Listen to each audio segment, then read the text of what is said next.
안구건조증은 두 가지가 부족해서인데요. 하나는 물, 그리고 하나는 입니다. 렌즈는 우리 눈의 눈물을 뺏어가는 물질인 거죠. 그럴 바에는 저는 수술하라고 말씀드릴 정도로 렌즈는 정말 치명타예요. 렌즈는 알레르기가 없는 사람한테 알레르기도 일으켜서 계속 눈곱이 나오게 만드는 원인입니다. 인공눈물 넣으면 되지 않나요? 라는 질문도 많이 하세요. 인공눈물은 안구 건조증을 일으키는 진짜 원인은 무엇인가요? 안구건조증의 원인을 요즘 여러분들이 정말 많이 아시더라고요. 안구건조증은 두 가지가 부족해서인데요. 하나는 물, 그리고 하나는 기름입니다. 근데 눈물은 그냥 물이 아니고 물, 기름, 점액 세 가지 층이 다 골고루 잘 있어야지 건강한 눈물이거든요. 그런데 이 세 가지 중에 한 개라도 부족하면은 눈물의 균형이 깨져요. 그래서 눈물 자체가 줄어서도 문제고 기름 자체가 줄어서도 문제가 됩니다. 그래서 눈물이 줄어드는 거를 수성층 결핍이라고 하고요. 그리고 기름이 줄어드는 거를 증발형 안구 건조증이라고 합니다. 그래서 두 가지를 잘 원인을 파악해서, 근데 둘 다 있는 경우도 있거든요. 그래서 두 가지 원인을 파악해서 두 가지에 대한 치료를 하셔야 됩니다. 물이 부족한 경우와 어떻게 보면 우리 그 수분이 부족한 경우와 유분이 부족한 경우 같은 피부적인 질환과 비슷하죠. 그래서 두 가지의 원인이고, 수성층이 부족한 경우에는 나이도 굉장히 크고요. 여성 호르몬이 줄어드는 완경 이후의 여성분들도 많고, 잠을 잘 못 주무시는 그런 불면증 있으신 분들도 눈물이 90%까지 줄어든다고 되어 있고요. 눈 수술을 받으신 라식 라섹 아니면 뭐 스마일 수술이나 안내렌즈 삽입술, 백내장 수술 등 그런 눈 수술을 받으신 분들, 그리고 그냥 선천적으로 눈물이 좀 부족하신 분들, 알레르기 있으신 분들, 그리고 눈물을 좀 줄어들게 만드는 약들, 우울증 약이나 아니면 항히스타민제 그 알레르기 약이나 이런 것들을 사용하시는 분들은 눈물이 줄어듭니다. 그리고 반대로 기름이 줄어드는 것은 기름 자체가 줄어드는 게 아니고 기름샘이 막혀서 안 나오는 건데요. 기름샘은 마이봄샘이라고 해서 눈꺼풀의 위아래 3, 40개 정도의 기름관이 있습니다. 그 관이 막혀서 이렇게 쭉 짜면 정말 치약처럼 쭉 나오는데, 치약처럼 나오는 것은 아예 안 나온다는 거랑 똑같아요. 원래는 기름이 쫙 하고 정말 식용유처럼 나와야 되거든요. 근데 버터처럼 굳어져 있으면 제가 깜빡일 때 이렇게 딱 눈을 짜주는 힘으로만 나와야 되는데 절대 안 나와요. 그러면 눈물막이 기름칠이 안 돼 있으니까 눈도 좀 반짝반짝하지 않고 퀭해 보이기도 하고요. 눈물이 쉽게 메마릅니다. 기름칠이 돼 있으면은 잘 안 메마르거든요. 공기 중에 잘 증발이 안 돼요. 그런데 기름칠이 없으면 증발이 잘 됩니다. 그래서 증발형 안구건조증이라는 용어가 붙었습니다. 예전에는 이런 분류가 없었는데, 제가 이제 전공의 시절에 그 분류가 처음 생겼고, 그 다음에 이게 서서히 알려지게 되면서, 그래서 뭐 IPL 치료라든지 눈꺼풀염 치료라든지 이런 것들이 안구건조증 치료로 나오게 되었고, 실제 통계적으로는 두 개가 같이 있는 분들이 제일 많았고요. 그리고 눈꺼풀염을 동반하는 경우가 70%까지 있다고 보고된 바도 있어서 두 개가 같이 있는 경우가 굉장히 많이 있습니다. 건조할 때 인공 눈물을 넣으라고 하는데 효과가 있는 건가요? 인공눈물 넣으면 되지 않나요? 라는 질문도 많이 하세요. 인공눈물이 효과가 없어요? 이런 질문도 많이 하시고요. 인공눈물은 어떤 거냐면요, 정말 그냥 물입니다. 우리가 눈물은 물, 기름, 점액 세 가지고, 게다가 그 물은 그냥 물이 아니라 성장인자, 재생하는 것, 항균, 항염작용이 있거든요. 근데 정말 인공눈물은 그냥 물이에요. 우리 얼굴에 건조하다고 그냥 물 뿌리면은 어떻게 될까요? 축축해질까요? 미스트 막 뿌리면은 축축하지 않잖아요. 그래도 로션도 바르고 영양크림도 발라야 되고, 그렇게 해도 건조하지 않으니까 속건조를 챙겨야 된다고 뭐 물도 많이 드시고, 아예 뭐 정말 체질을 바꾸시는 분도 있고 하시잖아요. 똑같이 눈물약을 넣는다고 해서 좋아지진 않습니다. 그래서 눈물약은 그 약 한 방울이 우리 눈에 눈물의 30분 정도 나오는 양이거든요. 그러니까 눈물약은 정말 응급처치로 내가 눈물이 너무 없을 때 넣어주는 거예요. 그래서 30분 정도 효과가 있는 겁니다. 그럼 30분 효과가 있으면 하루가 12시간이 깨어있다 그러면 24번을 넣어야 되는 거죠. 근데 24번을 넣을 수가 없잖아요. 그 인공눈물을 정말 달고 살아도 그게 치료가 되지 않는다면 이거는 안구건조증은 눈물약으로는 해결할 수 없는 지금 상태구나라고 진단을 내리셔야 됩니다. 의외로 모르는 인공 눈물 사용 시 주의할 점이 있나요? 그래서 인공눈물은 정말 응급처치로 30분간의 눈물을 보충해준다는 느낌 정도로 쓰셔야 되고요. 그래서 건조증을 이 인공눈물 하나만으로 치료한다는 생각을 하시면 당연히 실망하실 거고 치료가 안 되실 거예요. 그래서 그 이외에 다른 치료들이 같이 병행돼야 되는데, 근데 이제 인공눈물은 사실은 무해합니다. 왜냐면 우리가 예전에는 병에들은 인공눈물을 많이 썼는데, 그거는 방부제가 있어서 많이 쓰면 오히려 각막에 해가 된다고 해서 하루에 4번으로 제한을 했고, 그 뒤에 나온 일회용 인공눈물이 그래서 훨씬 더 지금 병에들 들은 것보다 정말 많이 팔리고 있거든요. 그런데 일회용 인공 눈물은 방부제도 없고 그냥 물이기 때문에 아주 무해한 그냥 눈물약이에요. 근데 이게 인공 눈물 너무 많이 넣으면 오히려 눈에 좋지 않다는 이야기는 인공 눈물이 아예 원래 좋은 눈물을 씻겨 내려가게 할 수도 있고 이 인공 눈물 자체가 자극이 될 수도 있고 요즘은 그 인공 눈물 그 미세 플라스틱 이슈도 좀 있어서 그런 부분들이 다 이제 합쳐져서 생기는 이유이지 인공 눈물 자체의 성분은 문제가 되지 않습니다. 그런데 어떤 분들은 인공 눈물이라고 하고 넣고 있는 안약을 저한테 보여주는데 충혈 억제제를 넣고 있는 경우도 있어요. 아니면 다른 성분이 들어있는 그런 것들을 뭐 스테로이드가 섞인 그런 인공 눈물이라고 생각하고 넣고 있는 경우도 있으세요. 그런 것들은 인공 눈물이 아니고 더 위험한 것들이에요. 예를 들어 충혈 억제제는 정말 약국에서 눈 충혈돼서 빨갛게 됐을 때 양구건조증을 갑자기 치료할 수 있다고 해서 받아서 쓰시는 경우가 굉장히 많거든요. 넣고 나면 시원하고 그리고 또 충혈도 확 좋아지니까 왠지 좋아진 느낌으로 쓰시는 분들이 많은데 이거는 우선 계속 쓰면 약화가 떨어집니다. 내성이 굉장히 심하게 생기고 반대로 내성도 심하게 생길 뿐더러 끊는 순간 갑자기 더 나빠집니다. 그래서 이거는 정말 약간 독 같은 약이기 때문에 저는 아예 처음부터 쓰지 마시라고 말씀을 드려요. 그래서 이런 뭔가 성분이 있는 안약을 쓰는 건 아닌지 한번 살펴보시면 좋겠습니다. 시력이 좋아도 안구 건조증이 있다면 위험할 수 있나요? 시력은 각막과 수정체와 망막이 다 건강해야지 좋은 시력이 나오는데요. 안구건조증은 그 눈알의 문제가 아니고 눈알의 윤활유적인 문제이기 때문에 아예 또 시력과는 별개로 생각하시면 됩니다. 그래서 시력이 좋다고 해서 안구건조증이 없다는 절대 아니고요. 그런데 안구건조증이 너무 심하면 우리가 핸드폰 카메라에 로션을 발라놓은 것처럼 좀 뿌옇게 보일 수는 있거든요. 김이 서린 것처럼 눈물막이 매끈하지 않고 자꾸 깨지면 거기 깨진 부위로 빛이 막 퍼지면서 상이 올바르게 들어가지 않아서 안구건조증이 심했을 때 시력이 떨어지는 경우는 있어요. 그런데 반대로 뭐 시력이 너무 좋다고 해서 안구건조증이 없다는 아니고 눈이 너무 좋으신데도 늘 눈이 피곤하고 뻐근하고 아침에 눈 떴을 때 뻑뻑하고 심지어 너무 통증이 있고 아니면은 갑자기 굉장히 아픈 통증이 확 느껴지는 그런 분들도 있고 이 모든 것들이 다 안구건조증 증상이니까 시력과는 사실 무관합니다. 안구 건조증을 예방할 수 있는 간단한 방법이 있나요?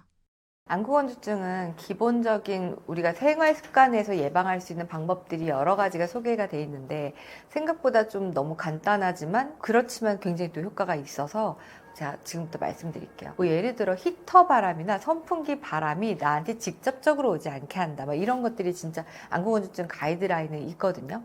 이 안구건조증 가이드라인은 전 세계 안과 의사들이 몇 박 며칠을 숙박을 해서 만든 가이드라인이 개정이 돼서 이렇게 나오는데 정말 거기에 그런 이야기가 써 있습니다. 그리고 만약에 바람이 부는 곳에 외출을 하시거나 아니면 뭐 자전거를 타시거나 그런 바람이 많이 느껴지는 환경에 있게 된다면 꼭 고글을 써라. 이런 것도 있어요. 근데 그것도 사실 생각보다 효과가 있습니다. 이건 너무 당연한 거 아니야 라고 생각하면서 하든 안 하든 별 효과 없을 것 같은데 생각하실 수 있는데 효과가 있고요. 그리고 핸드폰이나 뭔가에 집중하는 컴퓨터에 집중하는 업무적인 거를 많이 해야 될 때 우리가 생각보다 눈 깜빡임이 확 줄어요. 우리가 눈싸움 할 때 눈이 아프거든요. 눈을 뜨고 있을 때 감지 않는 시간이 10초가 지나기가 어려워요. 그런데 계속 눈을 뜨고 있으면 아프잖아요.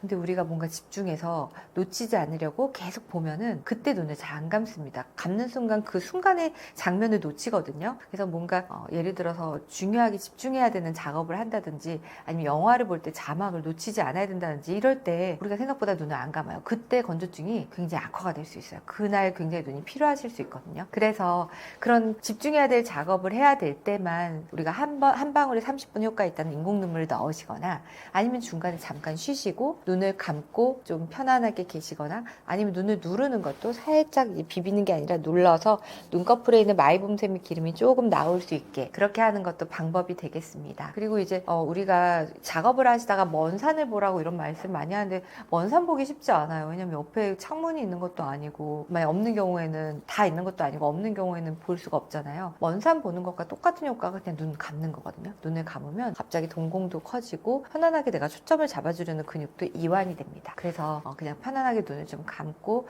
한 10에서 20초 정도 쉬었다가 다시 작업을 하시는 것도 것도 권유드립니다. 그리고 이런 것들은 이제 쉽게 할 수 있는 거고요. 조금 더 노력을 하신다면 마이봄샘 폐쇄라고 해서 기름샘 막히는 걸 또 예방할 수 있는 게 두 가지 방법이 있는데요. 첫 번째는 세수하실 때 눈썹 있는데도 마치 화장을 지운다는 생각으로 깨끗하게 씻어주는 겁니다. 화장하신 여성분들은 눈꺼풀이 좀 깨끗한데 안 하시거나 아니면 남성분들은 눈꺼풀에 각질이 많이 껴있어서 마이봄샘 폐쇄가 일어나는 경우가 많으세요. 그러면 기름이 안 나오니까 건조증이 그것 때문에도 악화될 수 있습니다. 그리고 두 번째는 따뜻한 찜질을 하는 건데요. 우리가 버터를 상온에 내놓고 1분, 2분 만에 아니면 5분 만에 녹지 않는 것처럼 눈꺼풀에 있는 딱딱한 기름샘이 바로 녹진 않으니까 42도에 15분 이상 하는 그런 찜질을 하셔야 되고요. 물수건은 5분 만에 다 식어버리고, 그래서 따뜻한 찜질을 오래 할 수 있는 기계라든지 아니면 정말 그 마스크팩 같은 거를 하시는 것을 추천드립니다. 그래서 그 눈꺼풀 마이봄샘이 심각하게 막히신 분도 정말 이거를 계속하면 좋아지시긴 하거든요. 마이봄샘은 쉽게 좋아지지 않기 때문에 따뜻한 찜질을 두세 번 아니면 10번 해도 좋아지지 않고요.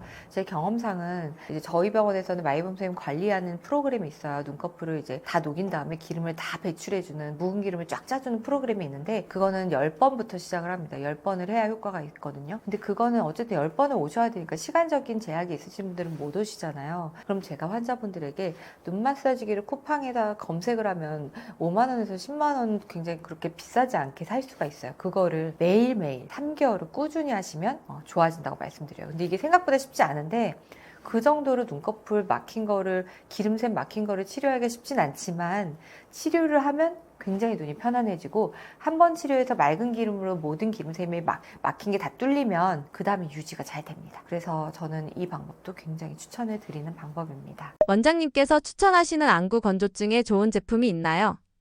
제품은 우선 간단하게 1단계는 인공 눈물 그냥 사용하는 거예요. 하루 종일 건조하지 않다, 그냥 내가 잠을 잘 못 잔 날만 건조하거나 많이 업무량이 많았을 때만 건조하시다 그러면 그때만 인공 눈물 넣으시라고, 기본적인 첫 번째 치료는 인공 눈물이고요. 두 번째는 이제 안구 건조증 치료제 안약으로 넘어가는 거예요. 치료제 안약은 요즘은 두 가지가 있는데, 하나는 염증을 줄여주는 사이클로스포린 계열, 레스타시스부터 그 제네릭 제품들이 굉장히 많거든요. 그 제품을 쓰는 것과, 또 하나는 눈에 있는 점액을 늘려서, 우리가 눈물이 물, 기름, 점액인데 점액을 늘리는, 마치 위 점막 보호를 하듯이 눈도 점막을 보호하는 그런 점액을 늘려주는 약을 쓰는 게 있습니다. 그 디쿠아스부터 요즘은 더 많은 제네릭들이 많이 나와 있어요. 그래서 그 두 가지 안구 건조증 치료제를 쓰는 거고요. 세 번째는 기름 성분이 들어있는 눈물 연고를 쓰는 방법입니다. 이것도 기름 성분과 물 성분이 약간의 이제 겔처럼 들어있어서 조금 끈적거리는, 우리 마치 얼굴에 미스트만 뿌리는 게 아니라 스킨로션에 로션 그런 것들을 바르는 것처럼 눈에다 바르는 건데, 이거는 낮에 바르면은 아무래도 시력이 좀 뿌옇게 보이니까 밤에 바르시거나, 아니면 너무 건조하시면 낮에도 바르시는 분도 있고, 이렇게까지 하면 건조증이 많이 좋아지시고요. 그 다음에 마이봄샘 치료 때문에 눈꺼풀 각질을 닦아내는 세정제도 사용해 보실 수 있습니다. 세정제는 뭐 블레파졸부터 데모덱스를 제거하는 오큐소프트라든지 아니면 여러 가지 제품들이 많이 있습니다. 그래서 저도 이 제품을 좀 더 쉽게 사용할 수 있도록 스킨 솜에 묻혀서 눈꺼풀 닦아내는 그런 제품을 하나 개인적으로 만들었었는데요. 거기서 가장 중요한 성분은 티트리 오일입니다. 우리 눈꺼풀에 있는 진드기가 살고 있는 게 마이봄샘을 막는 아주 큰 또 원인이기 때문에 진드기를 제거하는 티트리 오일이 들어있는 성분의 눈 세정제를 쓰시면 좋겠습니다. 그리고 다섯 번째는 눈꺼풀 기름에 효과가 있다는 오메가3인데요. 이거는 오메가3가 염증도 줄여주고 눈꺼풀 기름 성분도 좀 맑게 나오게 도와준다고 알려져 있어서 안구 건조증에 도움이 되겠습니다. 렌즈를 끼는 것도 안구 건조증을 유발하는 행위인가요?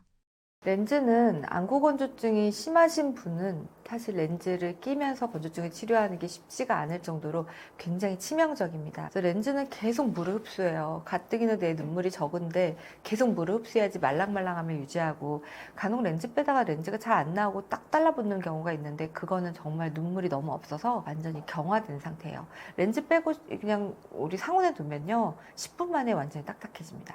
그래서 물을 계속 머금고 있어야 되거든요. 우리 눈의 눈물을 뺏어가는 그런 물질인 거죠.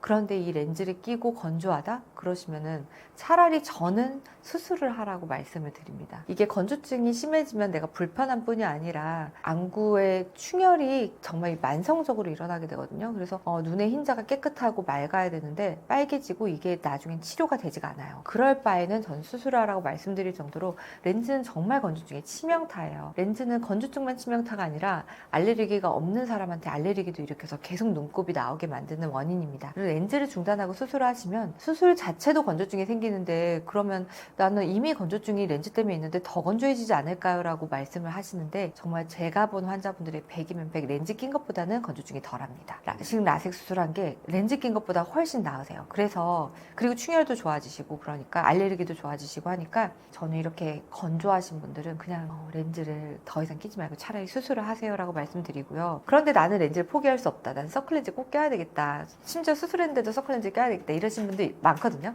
라식 라섹 수술하고 서클렌즈 끼실 수 있어요. 그런데 너무 끼고 싶은데 건조하지 않고 싶어요. 그러시면 저는 이제 눈물약으로는 잘 안 되니까 굉장히 눈물을 촉촉하게 확 만들어주는 시술이 있습니다. 그게 누전폐쇄술이거든요. 그 누전폐쇄술은 위아래 다 막아놓으면 1년 중에 반년 정도는 6개월은 굉장히 눈물 촉촉하게 유지할 수 있어요. 물론 6개월이 일시적이지만 6개월은 굉장히 또 긴 시간이라고 할 수 있어요. 1년에 2번 정도만 하면 되니까 그렇게 좀 억지로 눈물을 좀 늘려가면서 렌즈를 끼시는 것을 좀 권유드리고 있습니다. 안구 건조증으로 힘들어하시는 분들을 위해 해주고 싶으신 말씀 있으신가요? 건조증을 치료하고 싶으면 내가 어떤 생활 습관을 바꿔야 되냐 이런 질문도 많이 하시는데요. 사실 그 생활 습관이 굉장히 어려워요. 왜냐하면 물 하루에 2리터 이상 마시라고 하는데 2리터 굉장히 어렵거든요. 그래서 2리터를 500ml를 4번이나 마셔야 되는데 그게 생각보다 굉장히 어렵고 또 굉장히 어려운 게 두 번째는 잠을 잘 자라는데 환자분들에게 제가 잠 잘 주무세요 이렇게 7시간은 주무셔야 됩니다 이렇게 말씀드리면 생각보다 그게 너무 어려운 것 같아요. 그래서 차라리 저는 안구건조증 치료를 누전폐쇄술이나 마이봄샘 관리를 하는 게 이런 생활습관 치료보다 오히려 더 쉬운 것 같습니다. 그리고 예전에는 비타민 A가 뭐 중요하다 이런 얘기도 많이 했지만 우리가 선진국이 되고 나서 비타민 A가 부족하신 분은 없어요. 근데 간혹 간이 안 좋으신 분들은 비타민 A가 많지가 않거든요. 그런 분들한테서만 그런 섭취가 필요할 수는 있겠습니다. 그 안구건조증으로 고통받으시는 분들이 정말 많으세요. 삶의 질이 떨어지시고 그런데 안과 가면 안약만 주고 별다른 치료가 없다고 하고 이렇게 뭐 찾아보니까 눈꺼풀 좀 짜야 되고 눈꺼풀 깨끗이 씻어라라고 해서 정말 열심히 씻어도 여전히 굉장히 뻑뻑하고 아프고 눈에 통증이 심해서 책도 못 읽겠고 일도 더 이상 못하겠다 이러신 분도 많거든요. 근데 그러신 분이면 안과에 오셔서 정말 간단하게 치료만 받으셔도 확 바로 좋아집니다. 그걸 모르시는 분들이 정말 너무너무 많아서 정말 오늘 여기서는 꼭 말씀드리고 싶어요. 인공 눈물로도 잘 안 되고 생활 습관으로도 안 되는 분들이라면 꼭 안과에 오셔서 딱 한 번의 치료로 굉장히 좋아지실 수가 있는데요. 이 치료는 티포스라고 전 세계 안과 의사들이 모여서 만든 그 가이드라인에도 떡하니 나와 있는 굉장히 효과가 좋은 치료입니다. 딱 두 가지인데요. 하나는 누전폐쇄술입니다. 누전폐쇄술은 눈물이 내려가는 하수구가 코로 연결이 돼 있어요. 위아래 조그만한 구멍이 있거든요. 그 하수구를 그냥 막는 거예요. 막는 거는 녹는 실, 그냥 실이 사실은 이렇게 우리 섬유에 쓰는 그런 실이 아니라 우리 모든 인체에 쓰는 꼬맬 때 쓰는 실은 굉장히 딱딱한 철사 같은 실이거든요. 그런 철사 같은 실을 살짝 조그맣게 잘라서 여기에 살짝 마개를 넣는 겁니다. 그러면 이 녹는 실은 6개월 동안 서서히 녹아서 없어지면서 나중에는 이제 우리 몸에 분해돼서 소변으로 빠져나가게 되거든요. 그래서 굉장히 안전한 시술인데 어떻게 보면 이제 좀 단순한 시술이죠. 우리가 세면대에 그냥 그 마개를 막는 겁니다. 그래서 물이 넘쳐나는 거죠. 안구건조증에서 어떠한 안약보다도 내 눈물을 따라가는 게 없어요. 내 눈물은 항균, 항염작용에 재생작용까지 있기 때문에 가장 좋은 건 내 눈물이 많은 거예요. 그래서 내 눈의 눈물을 그렁그렁하게 해주면 이건 진짜 한 번만에 위아래 막는 거를 한꺼번에 하시면 눈물띠가 정말 확 늘어납니다. 그리고 눈도 굉장히 촉촉해지고 아침에 늘 빡빡해서 뜰 때마다 눈이 아팠던 분들 바로 그 증상이 없어지세요. 두 번째는 마이봄샘의 묵은 기름을 한꺼번에 쫙 빼주는 치료예요. 우리가 아무리 딱딱한 기름이 막혀 있어도 다 녹아요. 따뜻한 찜질을 하면 아무리 딱딱한 버터도 다 녹아서 흐물흐물 없어져서 물이 되는 것처럼 다 녹습니다. 그래서 찜질을 최대한 15분 이상 하고 저희는 이제 20분을 하거든요. 그래서 최대한 다 녹인 다음에 그걸 일일이 다 짭니다. 그래서 묵은 기름을 한번 쫙 배출해주면 맑은 기름이 나와서 기름만 잘 나와도 건조증 증상이 없어지거든요. 그래서 눈물과 기름 둘 중에 하나라도 잘 나오게 만들면 좋아지기 때문에 이 두 가지를 한꺼번에 하시는데 30분이면 끝나서 이 치료 받으시면 정말 확 좋아집니다. 그래서 이거는 가까운 안과에서도 받으실 수 있는 부분이니까 누전 폐쇄술과 마이범샘 치료를 하는 안과가 있다면 거기에서 치료를 받으시면 정말 안구건조증 굉장히 증상이 많이 좋아지실 겁니다. 지금까지 영상을 시청해 주시면서 궁금하신 거 정말 많으셨을 텐데요. 제가 여러분들이 궁금하실 만한 것들만 모아서 제 개인 유튜브 채널에 많은 소개를 하고 있습니다. 저희 안과 언니라고 치면 제가 이제 6만 유튜버로 활동을 열심히 하고 있거든요. 그래서 거기 댓글도 제가 직접 다 답글을 남겨드리고 있으니까 궁금하신 거 있으면 언제든 편안하게 여쭤봐 주시고요. 그리고 실제로 내 눈에 어떤 예방책이나 치료가 어떤 게 필요한지 자문만 구하시러 오셔도 좋으니까 저희 병원에 방문해 주셔서 내가 어떤 생활 습관을 가지면 좋고 어떤 영양제를 먹어야 되는지 이런 질문도 좋으니까요. 그래서 지금 여기서 궁금하셨던 것이 더 궁금하시다면 질문 리스트 같은 거 적어 오셔서 저희 병원에 방문해 주셔도 좋겠습니다. 저희 병원은 지금 이 방송을 들으시는 구독자분들이 그래도 쉽게 올 수 있는 위치에 있어요. 저희가 9호선 신논현역에 지하철역이 연결되어 있는 힐링안과라는 곳에서 제가 근무를 하고 있거든요. 저는 거기에서 많은 전국에서 아니면 해외에서도 오신 분들이 눈 검사를 하시고 내 눈의 건강을 위해서는 어떤 게 필요한지를 많이 여쭤보시는데 그런 게 이제 다른 안과에서는 그냥 치료 위주라면 저는 예방이나 지금 눈 상태가 어떻고 앞으로 어떻게 관리를 해야 되는지 이렇게 위주로 말씀을 좀 드리는 편이에요. 그래서 내 눈에 각각에 맞는 관리 방법 이런 것도 궁금하시면 언제든 편안하게 찾아오셔서 이 방송 보시고 오셨다고 말씀해 주시면 제가 친절하게 진료를 봐드리도록 하겠습니다.